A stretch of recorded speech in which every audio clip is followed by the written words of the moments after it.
So let's go. Palit tayo ng oil seal pulley ng NMAX B2. Same lang to sa Aerox B2. Gamit pala natin dyan T na 8mm. So tanggalin natin tong 6 na tornilyo na to na nandito.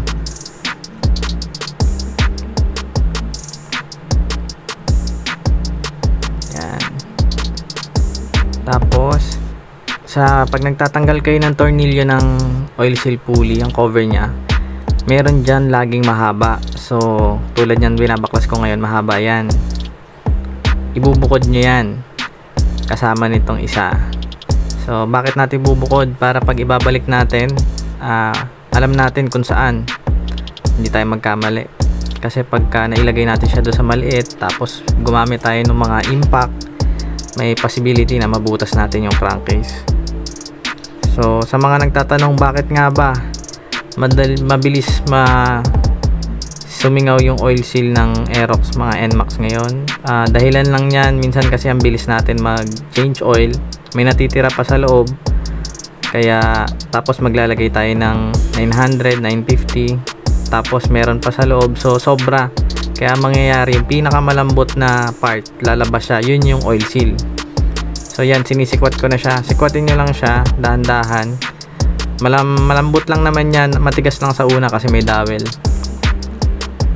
Tapos ugain nyo lang siya kaliwat kanan, matatanggal na yan siya ng kusa. Napansin nyo tumulo yung langis. Sa mga magbabaklas na bago pa ang langis, ang gagawin nyo, ibabaling nyo yung motor papunta sa kanan para yung oil hindi lumabas. Ito kasi mag-change oil ako, kaya okay lang na tumulo yung langis. So mapapansin nyo yung oil seal nya nakalubog. Bibili kasi dapat sila, wala silang nabili nung papalitan nila, so binalik lang ulit nila, kaya yan medyo nakalubog. Yan, dapat pantay lang siya dyan. So tanggalin natin, madali lang, tutulak mo lang naman siya. Pagkatulak mo, lilinisin mo yung palibot ng oil seal na pinaglagyan. Tapos yung crankshaft, lilinisin mo rin, make sure na wala siyang buhangin para yung oil seal natin tumagal ulit. Ako kapag nag-change oil ng NMAX ko at mabilisan, nilalagay ko lang 850, 900. So kaya ngayon yung NMAX ko 3 years na hindi pa nasisira yung oil seal pulley. Yun lang yung mabibigay kong tip sa mga nagtataka bakit laging sira. So yan, lagay natin yung bago galing Yamaha. So ganyan lang kadali. Tapos make sure lang napantay siya dun sa surface sa labas. Oils, may o-ring din siya sa likod, baka matanggal, check nyo rin lagi. Tapos salpak nyo lang siya ng ganyan, okay na.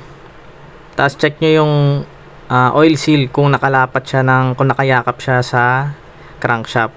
Make sure nakayakap siya para hindi tumagas yung langis. So yun, yung dalawang mahaba na pinatabi ko sa inyo kanina, yun yung unahin nyo ngayon. So tandaan nyo din kung saan nyo siya kinuha para mabilis. Kasi higpitan na natin. Hindi ko na nga pala pinakita yung pagbaklas ko ng pulley, sa ibang video na lang yon para mabilis. Itong video para lang sa mga balak magpalit ng oil seal pulley. So sunod yung pagbaklas naman ng CVT ang gawin natin para yan, kabit na natin yung 6 na tornilyo. Tapos pag nahigpitan natin yan, okay na, pwede na ulit.